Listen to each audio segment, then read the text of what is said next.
بسم اللہ الرحمن الرحیم.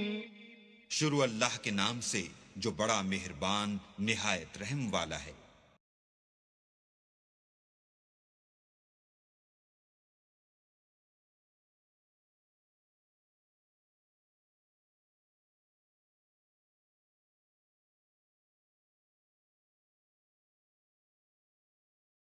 اعوذ باللہ من الشیطان الرجیم. بسم اللہ الرحمن الرحیم. میں اسٹیج پہ آنے کی دعوت دیتا ہوں امام و خطیب مولانا محبوب الرحمن صاحب کو کہ وہ تشریف لائیں، اور آج ان کی گفتگو کا موضوع ہے طواف وداع اور اس کے بعد مدینے کا سفر.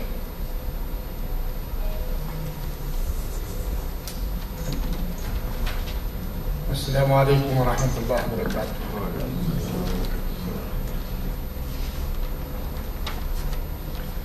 اعوذ باللہ من الشیطان الرجیم. بسم اللہ الرحمن الرحیم. اذا جاء نصر اللہ والفتح ورأیت الناس يدخلون فی دین اللہ افواجا فسبح بحمد ربک واستغفر انہ کان توابا. صدق اللہ العظیم.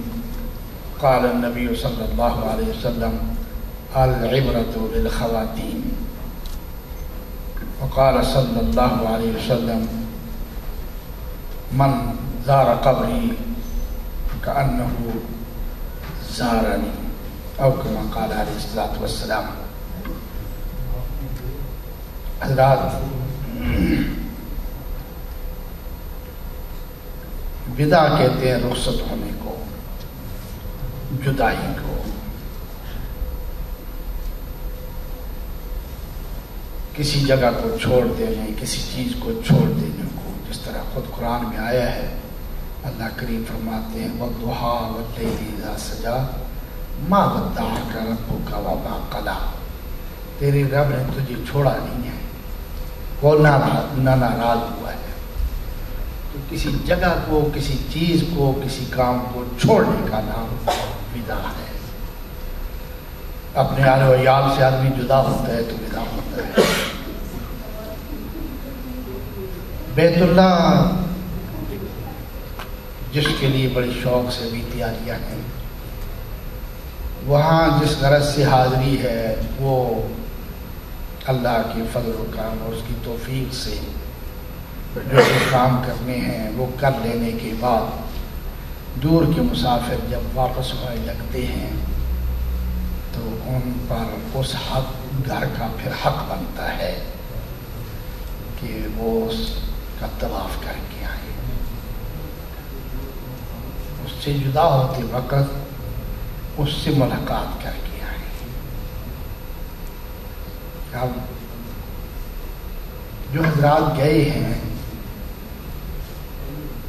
بار بار کے تجربے کے باوجود یہ بات اور یہ شوق انسان محسوس کرتا ہے کہ اللہ کے فضل و کرم سے ایمان کی کیفیت اور اس شوق میں اضافہ ہی ہوتا ہے کہ ہم جیسے دور کے مسافر جب بیت اللہ سے آخری لمحات میں طواف کرتے ہوئے فارغ ہوتے ہیں،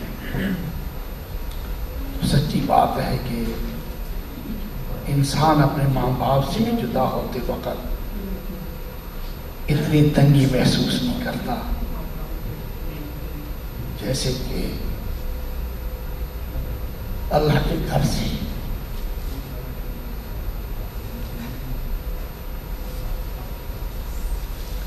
اس لیے کہ انسان کو تو کوئی پتہ نہیں ہے دوبارہ اس گھر سے اس گھر میں آنا ہوگا کہ نہیں، اس سے ملاقات ہو سکے گی کہ نہیں.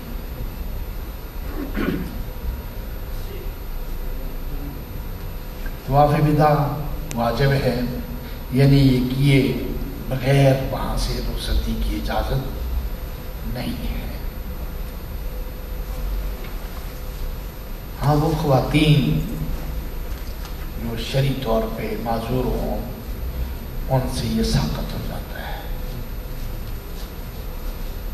خواتین کو ہم بالخصوص جو پہلی دفعہ جا رہی ہیں، ہماری کوشش ہوگی کہ کہ قرآن کی وہ بات اور نبی رحمت صلی اللہ علیہ وسلم کا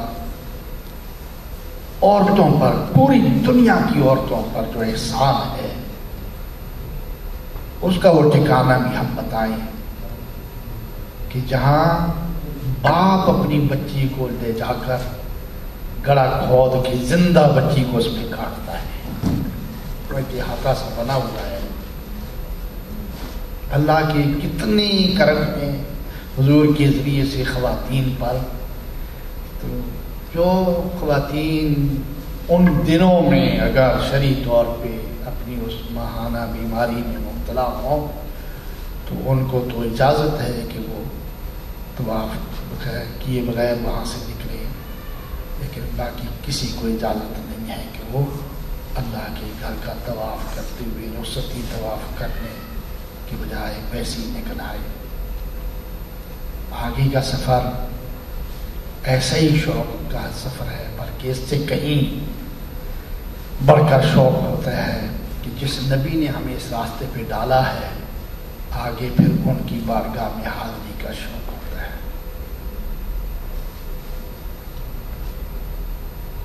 مدینے کا سفر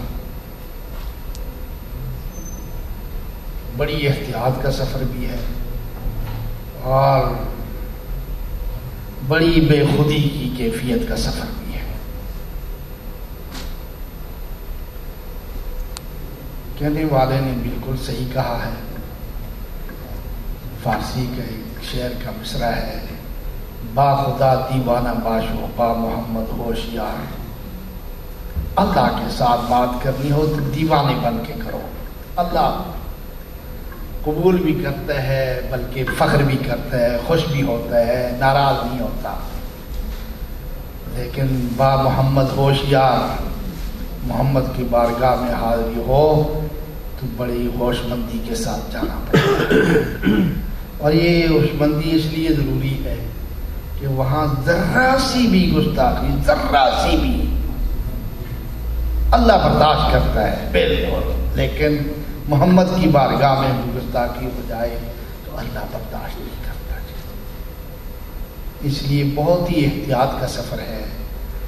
وہ سفر پہ جب روانہ ہوتے ہیں تو سفر کا، جس طرح اس سفر پہ بیت اللہ تک پہنچنے کے لیے تلبیہ ہے، اس سفر پہ نکلنے کے لیے یہ سفر میں بھی وہ ہے، لیکن وہاں سے مکہ سے مدینہ کی طرف سفر میں سب سے بڑا نذرانہ حضور اکرم صلی اللہ علیہ وسلم پر درود ہے۔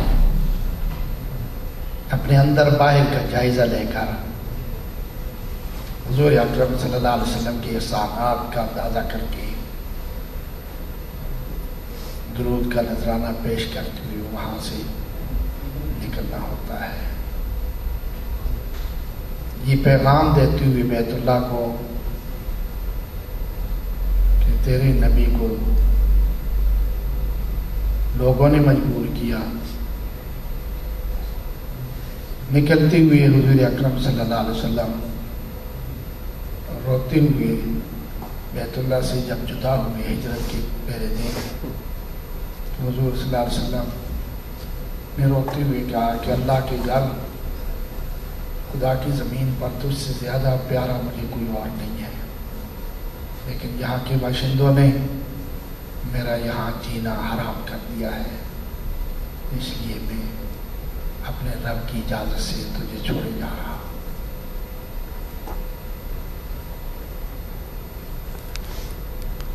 حضور صلی اللہ علیہ وسلم کے سفر کو بھی ذہن میں رکھنا چاہیے، اور پھر اسی تصور کے ساتھ حضور کی بارگاہ میں حاضری ہو جائے۔ مدینے کے آداب بظاہر کہیں لکھا نہیں ہوتا، بظاہر کوئی بتانے والا بھی نہیں ہوتا، روکنے والا بھی نہیں ہوتا، لیکن مدینے کے آداب کے لحاظ سے انسان امت کی تاریخ پڑھتا ہے تو بڑے بڑے لوگ بالخصوص مدینہ میں بڑے بڑے مفتیان کرام، شیخ الحدیث، شیخ القرآن، صوفیاء اعظام، جوتا تک پہننے کو بے ادبی سمجھتے ہیں، ننگے نظر آئے۔ بے شمار لوگ ہم نے دیکھے ہیں کہ ہماری زندگی میں بھی کئی ایسی بزرگ ہو گزری ہیں، ابھی بھی ہیں، کہ سخت ترین گرمی میں بھی مدینہ طیبہ میں کسی بھی جگہ جوتیاں انہوں نے پہلے ہی پھینک دی کہ ہمیں کیا پتا کہ یہاں محمد رسول اللہ کے پاؤں لگے ہوں، تو ہم اس پہ جوتیاں اس میں پھینک لیں۔ ایک عقیدت کی بات ہے، یہ قانونی بات نہیں ہے، عقیدت کی بات ہے۔ لیکن مدینہ میں ہر جگہ کا اپنا ادب ہے، سب سے بڑا ادب جب سارے ہی مدینے کا، خواہ ہم بڑے عالیشان ہوٹلوں میں ہوں، وہ بھی مدینے کا حصہ ہے، اگرچہ وہ آج بنے ہیں لیکن وہ مدینے کا حصہ ہے۔ مسجد نبوی میں حاضری ہو تو باب السلام سے داخلہ اور پھر سیدھا نکل جاتا ہے آگے، وقت ہو تو سیدھا روضہ رسول پہ حاضری ہے، وقت نہ ہو تو تحیت المسجد پڑھ کے بہت ہی آہستگی کے ساتھ، بہت ہی آہستگی کے ساتھ تلاوت ہو یا درود ہو، بیٹھ کے خود اپنے آپ کو بھی اس جگہ کو بھی وہاں پہ دیکھے، کہاں ہم اور کہاں یہ جگہ۔ اللہ کے نبی نے خود وہ جگہ تعمیر کی، بنائی، خریدی، جگہ پلاٹ خریدا اور پھر تعمیر بھی کیا، خود اس میں حصہ ڈالا۔ ابراہیم خلیل اللہ کی طرح خود ہی بیٹھی ہوئی آرڈر نہیں دیا، خود شریک کار رہے ہیں۔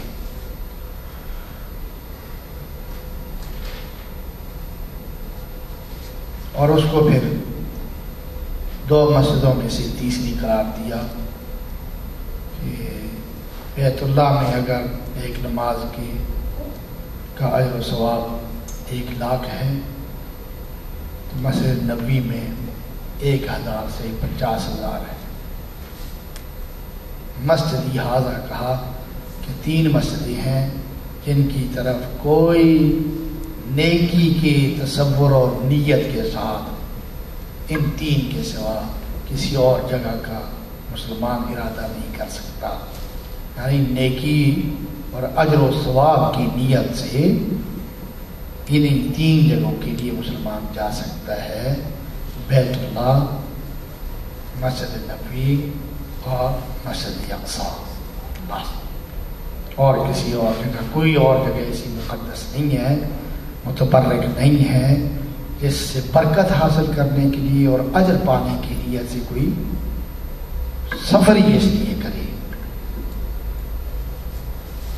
اس مسجد میں بیٹھے ہوئے انسان کو جہاں بھی جگہ ملے، کچھ جگہ خاص ہیں ان میں رش زیادہ ہوتا ہے، موقع ملے تو جانا چاہیے۔ وہ درسگاہ کا تھڑا جس کو اصحاب صفہ کی جگہ کہتے ہیں، وہ مل سکے جگہ تو وہاں کسی کو تنگ کرنا، تکلیف دینا، یہ ایسا ہی ہے، اس لیے کہ سارے لوگ حضور اکرم صلی اللہ علیہ وسلم کے مہمان ہیں، اور مہمان کو تکلیف دینے سے میزبان کو تکلیف ہوتی ہے۔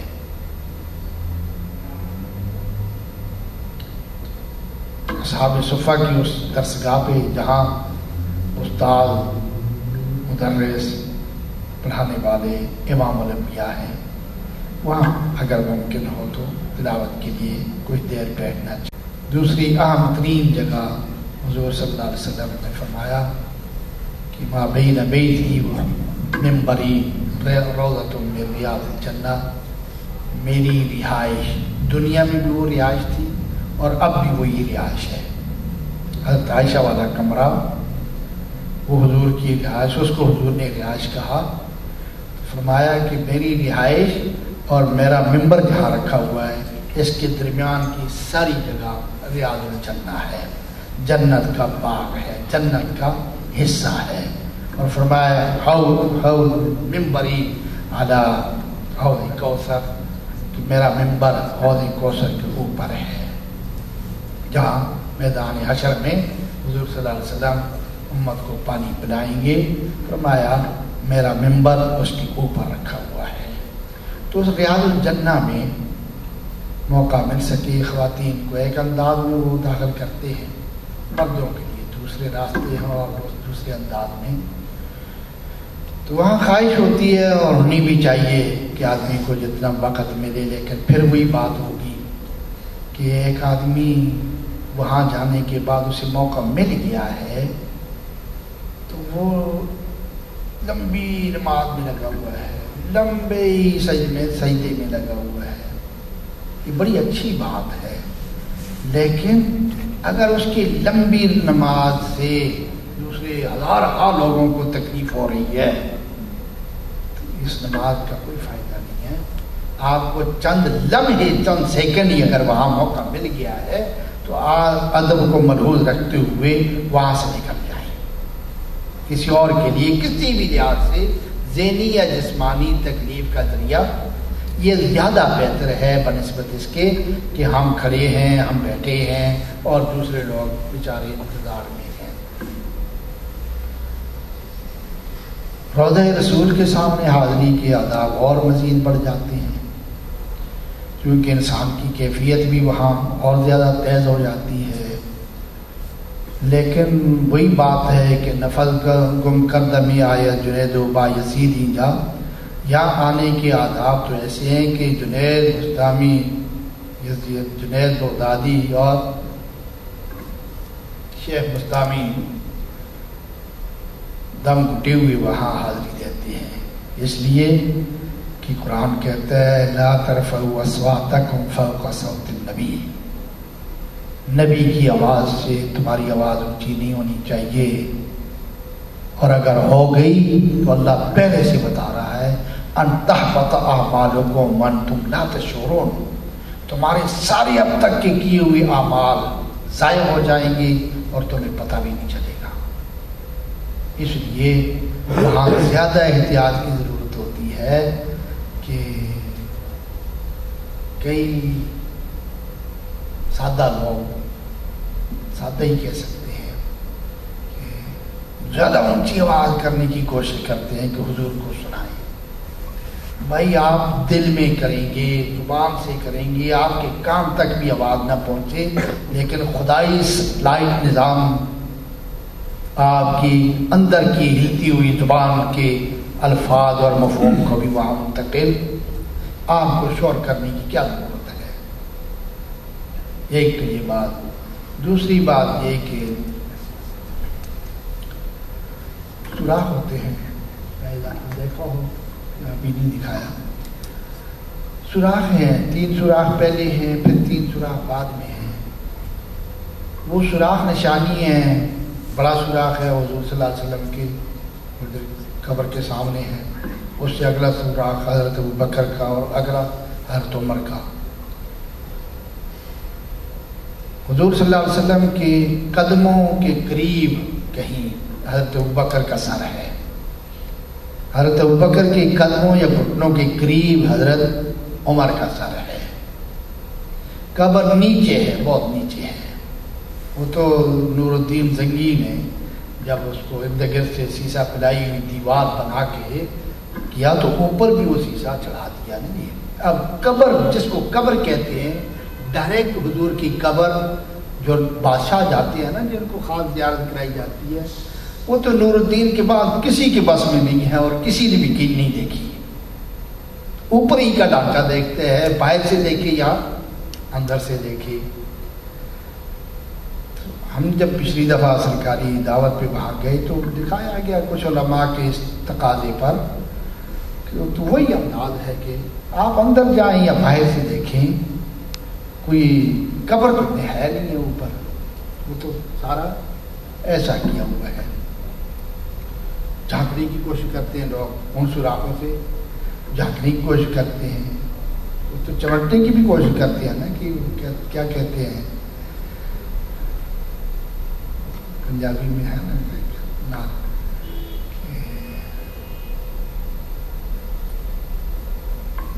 پرے ہٹ پہرے دارا, دور ہٹ پہرے دارا روزے دی جالی چپ لیا تیری خیر ہوا پہرے دارا جی تیری خیر ہوا پہرے دارا روزے دی جالی وہ دی خیر نہیں ہے لیکن تھوڑی خیر نہیں ہے نہیں مولانا رضا خان بریلوی رحمۃ اللہ علیہ کا پاکستان میں بہت پہلے دیوبندی اور بریلوی کا اختلاف ہے نا جی تو اسی اختلافی کیفیت میں میں نے وہاں فیصل آباد میں مولانا سردار صاحب کا مزار ہے جنگ بازار جامع مسجد میں حسین میں تو اس وقت وہ مزار بن رہا تھا تو جیسے کاغذ پہ لکھا ہوا گدے پہ لکھا ہوا باہر تھا کہ قبر کو سجدہ نہ کیجیے اس لیے کہ قبر کو سجدہ کرنا جائز نہیں ہے اور نیچے اس کے فتاوی رضویہ کا حوالہ تھا مولانا رضا خان کے فتاوی کا کہ انہوں نے یہ لکھا ہے کہ یہ تو مجھے ایک کتابچہ ملا جس طرح ہمارا یہ حج کا کتابچہ ہے نا ذرا اس سے بڑا حج کے موضوع پر مولانا رضا صاحب کا ڈائریکٹ لکھا ہوا کتابچہ ملا تو مجھے اس ذہن کے ساتھ فوراً ذہن میں آیا کہ سب سے بڑی قبر اور سب سے بڑا مزار تو حضور اکرم صلی اللہ علیہ وسلم کا ہے تو اس بارے میں کیا لکھا ہوگا. مرید نے کہا مرید کے لیے انہوں نے لکھا نصیحت سارا نظام حج لکھا. انہوں نے کہا کہ حضرت میں چاہتا ہوں کہ میں یہاں سے پاؤں نکالوں حج کے لیے تو واپس یہاں پہنچنے تک کوئی ایسا کام مجھ سے نہ ہو جو سنت رسول کے خلاف ہو. تو یہ ظاہر بات ہے یہ ساری باتیں یاد تو نہیں رہ سکتی تو آپ اگر تھوڑا سا وقت نکال کے لکھ دیں تو مجھے بھی فائدہ ہوگا اور آئندہ لوگوں کو بھی. تو اس حوالے سے میرے ذہن میں فوری آیا کہ وہاں کے مزار کے بارے میں مولانا نے کیا لکھا ہوگا. بڑے عرصے کی بات ہے جی میں بھی پڑھ رہا تھا فیصل آباد میں اس وقت کی بات ہے 70 سے پہلے کی. مجھے اب تک ان کے الفاظ یاد ہیں. اب تک مرید کو کہتے ہیں کہ پہلے وہی شعر لکھا ہے کہ یہاں دم گھٹ کے آتے ہیں جنید و بایزید بھی بڑا ادب کا مقام ہے. تو وہاں جاتے ہوئے ان کے الفاظ یہ ہیں کہ ادباً تن کے کھڑے ہونا ہے. ادباً تن کے کھڑے ہونا ہے کیونکہ جسم میں ذرا سا جھکاؤ ہوا تو رکوع میں آ جائے گا اور رکوع اللہ کے سوا کسی اور کو جائز نہیں ہے. آپ حضور صلی اللہ علیہ وسلم کے سامنے اس حالت میں اگر ہوں گے تو تکلیف ڈائریکٹ کس کو ہو رہی ہوگی. زیادہ جھکاؤ ہوگا تو سجدے میں ہو جائے گا. اور اللہ کے نبی نے کہا کہ اگر سجدہ اللہ کے سوا کسی اور کو جائز ہوتا تو میں بیوی کو حکم دیتا کہ وہ اپنے خاوند کو اللہ کے سوا سجدہ جائز نہیں ہے. لہذا ادباً تن کے کھڑے ہونا ہے.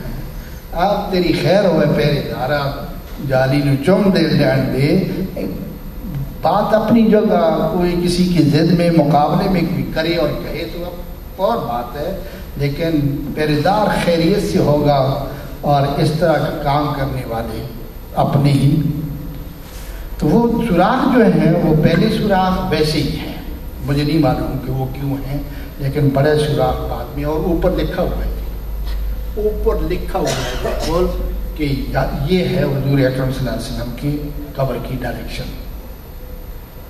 پہلی دفعہ جب وہاں تھا تو آخری الوداعی زیارت کے موقع پر میں نے دیکھا کہ بہت سے لوگ وہ پہلی سوراخوں چونکہ وہ 3 ہیں تو انہیں پہ وہ فوکس کیے ہوئے تھے. تو میں نے کچھ افغانی تھے کوئی صوبہ اصلاحات کے کوئی وزیرستان کے وہ ایک دوسرے سے پیچھے تو میں نے انہیں توجہ دلائی کہ میں نے کہا یہ دیکھو تو ایک پڑا ہوا تھا تھوڑا سا میں نے کہا کہ یہ ہے حضور اکرم صلی اللہ علیہ وسلم کا. تو ان سب نے دعا کی پھر میرے لیے کہ اللہ آپ کا بھلا کرے ورنہ اتنا رش ہے تو ہم تو انہیں کی سمجھتے ہوئے فارغ ہو کے نکل جاتے. تو درود پڑھتے ہوئے حضور اکرم صلی اللہ علیہ وسلم پر درود پڑھتے ہوئے وہاں سامنا کرنا ہے اور آگے نکل کے حضرت ابوبکر صدیق رضی اللہ تعالیٰ عنہ پہ سلام کرنا ہے اور ان کے لیے دعا کرنی ہے کہ آپ کا اس امت پہ بڑا احسان ہے، حضور کی نیابت کا حق ادا کیا آپ نے، دین کو سنبھالا اور امت کو سنبھالا، اور پہلے ہی بڑے فتنوں سے اس امت کو چھٹکارا دے دیا، زکوٰۃ کے منکروں کا ان سے چھٹکارا دیا، اور پھر آگے بات مرتدوں سے آگے بڑھیں گے۔ حضرت عمر رضی اللہ تعالیٰ عنہ کا دور، حضور اکرم صلی اللہ علیہ وسلم کے مدینہ کا دور، اور حضرت بکر صدیق کی خلافت کا دور، دونوں مل کے حضرت عمر کا دور بنتا ہے تقریباً قریب۔ تو حضرت عمر رضی اللہ تعالیٰ عنہ نے ان 12 سالوں میں امت کو اور دین کو کہاں سے کہاں پہنچا دیا۔ اور آپ میں سے کسی نے کتاب وہ پڑھی ہو انسانی تاریخ کے 100 آدمی، تو ان میں آپ نے دیکھا ہوگا کہ نمبر 1 پہ آغاز ہے محمد رسول اللہ سے۔ دیباچے میں آدمی وضاحت بھی کرتا ہے کہ میں نے اس شخصیت سے آغاز کیوں کیا اپنی کتاب کا، باوجود ہے کہ میں اس کو نبی نہیں مانتا۔ اور پھر اگلا 50واں جہاں شروع ہوتا ہے، پہلے 50 مکمل ہو کے اگلے 50ویں کا پہلا نمبر حضرت عمر فاروق رضی اللہ تعالیٰ عنہ کا ہے، اور اس پہ اس نے لکھا ہے کہ ان کو اس لیے میں نے اس نمبر پہ رکھا ہے کہ محمد رسول اللہ نے جو آئیڈیا پیش کیا تھا خود اس پہ عمل بھی کیا، اور جب آگے بڑھایا تو پورے سسٹم کو ان کے دیے ہوئے سسٹم کو بھی، اور پھر اس کو سیکل کر کے چمکا کے روشن کر کے صحیح انداز میں پرفیکٹ انداز میں جس شخصیت نے پیش کیا ہے وہ عمر بن خطاب ہیں۔ اس لیے تو آگے حضرت عمر کا یہ حق بنتا ہے کہ آدمی ان کے لیے دعا کرے، اور پھر یہ بھی دعا کرے کہ اللہ ایسا کوئی عمر آج بھی دے دے۔ تو انشاءاللہ باقی باتیں ہوتی رہیں گی، وہاں پہنچنے کے بعد کیفیات بھی بدلتی رہیں گی، اور انشاءاللہ امید ہے کہ ہماری کیفیتیں اچھی رہیں گی۔ جی مجھے امید ہے، جیسے پہلے میں نے کہا تھا کہ اس دفعہ نوجوان بڑی تعداد میں اور بڑی اچھی تعداد میں ہیں، تو ہمیں امید ہے کہ ان نوجوانوں کے جذبات ہمارے ساتھ رہیں گے، اور ہم ایک دوسرے کی مدد کرتے ہوئے اس خوبصورت سفر پہ روانہ بھی ہوں گے، اور اللہ نے فضل کیا، کرم کیا، یہ سارے مرحلے بھی خوبصورتی کے ساتھ، پیار و محبت کے ساتھ عبور کرتے ہوئے آخر میں پہنچیں گے۔ اور بیت اللہ سے جدائی کی کیفیات آپ خود دیکھ لیں گے، روضہ رسول اللہ پہ حاضری کی کیفیات بھی آپ خود دیکھ لیں گے۔ اور آج ہی رات میں پڑھ رہا تھا ایک بڑے اسکالر کا ماجرا، اس کی آپ بیتی، تو بالکل صحیح انہوں نے لکھا کہ میں نے کہا کہ میں مڑ کے دیکھتا، رش اتنا زیادہ تھا کہ آگے نہیں بڑھ سکتا تھا، تو میں حضور کے مہمانوں کو تکلیف دیتے ہوئے آگے بڑھنے کے بجائے انتظار میں رہا، اور آخر میں مایوس ہو گیا کہ میں ایک ہی طریقہ ہے کہ ان کو دھکا دے کے میں وہاں پہنچ جاؤں تو بات ٹھیک ہے، لیکن کیا فائدہ، میں آگے پہنچوں اس طرح اور آگے سے حضور اکرم صلی اللہ علیہ وسلم منہ دوسری طرف کر لیں تو کیا فائدہ اس حاضری کا۔ تو میں بالکل مایوس ہو کے کہتے ہیں کہ میں باہر نکل آیا، کیفیت یہی تھی، میں مڑ کے دیکھتا تھا کہ چونکہ میں نے واپس جانا ہے اور پتہ نہیں واپس کب آنا ہو یا حاضری کب نصیب ہو، میں مڑ کے دیکھتا تھا، اور کچھ لوگ آئے، نئے لوگوں کا قافلہ آیا، باب السلام سے داخل ہوا، میں نے پھر ان کا سنگ کر دیا، جس طرح کہتے ہیں نا کبوتر اڑا، بیٹھا تھا اڑا، چیمٹی اس کے پاؤں سے لٹک گئی، وہ مدینے جانے والا کبوتر تھا، چیمٹی ویسے نہیں جا سکتی تھی، تو جب کبوتر پہنچا تو چیمٹی بھی، کہتے ہیں میں اس قافلے کے پیچھے چل پڑا، اور اللہ کا کرم ایسا ہوا کہ بغیر کسی تکلیف کے میں حضور اکرم صلی اللہ علیہ وسلم کے سامنے کھڑا تھا۔ اور پھر مجھے شاید دوسرے کسی انداز میں جاتا تو اتنا وقت نہ ملتا، لیکن کتنی ہی دیر میں وہاں کھڑا رہا، نذرانہ پیش کرتا رہا، اور بالکل اپنی تسلی سے جب مجھے دل سے یہ بات محسوس ہوئی کہ میرے پیارے نبی نے میرے دل پہ ہاتھ رکھ کے کہا ہے کہ جاؤ بیٹے، تمہاری حاضری بھی قبول ہے، تمہارا کام بھی قبول ہے، میں واپس آ گیا۔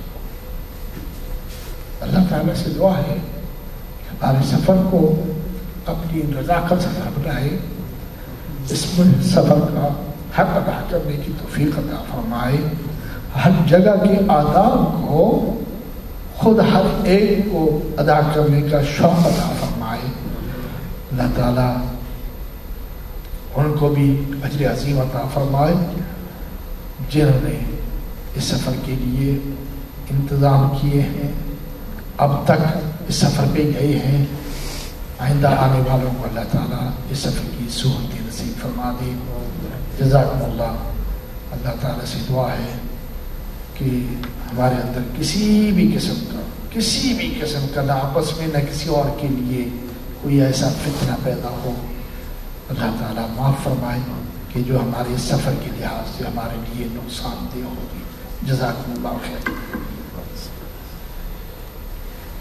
لبيك اللهم لبيك لبيك لا شريك لك لبيك إن الحمد والنعمة لك الملك لا شريك لك لبيك اللهم لبيك لبيك لا شريك لك لبيك إن الحمد والنعمة لك الملك لا شريك لك لبيك اللهم لبيك لبيك لا شريك لك لبيك إن الحمد والنعمة لك الملك لا شريك لك لبيك اللهم لبيك لبيك لا شريك لك لبيك إن الحمد والنعمة لك الملك لا شريك لك لبيك اللهم لبيك لبيك لا شريك لك لبيك إن الحمد۔ سنو نا، اور جہاں موقع ملے اور سنو تم کہ قرآن سنانے والا یا قرآن سنانے والے پہنچ گئے ہیں، تو وہاں تم پھر کوئی ایسا إن الحمد والنعمة لك الملك لا شريك لك لبيك اللهم لبيك لبيك لا شريك لك لبيك إن الحمد والنعمة لك الملك لا شريك لك لبيك اللهم لبيك لبيك لا شريك لك لبيك إن الحمد والنعمة لك الملك لا شريك لك لبيك اللهم لبيك لبيك لا شريك لك لبيك إن الحمد والنعمة لك الملك لا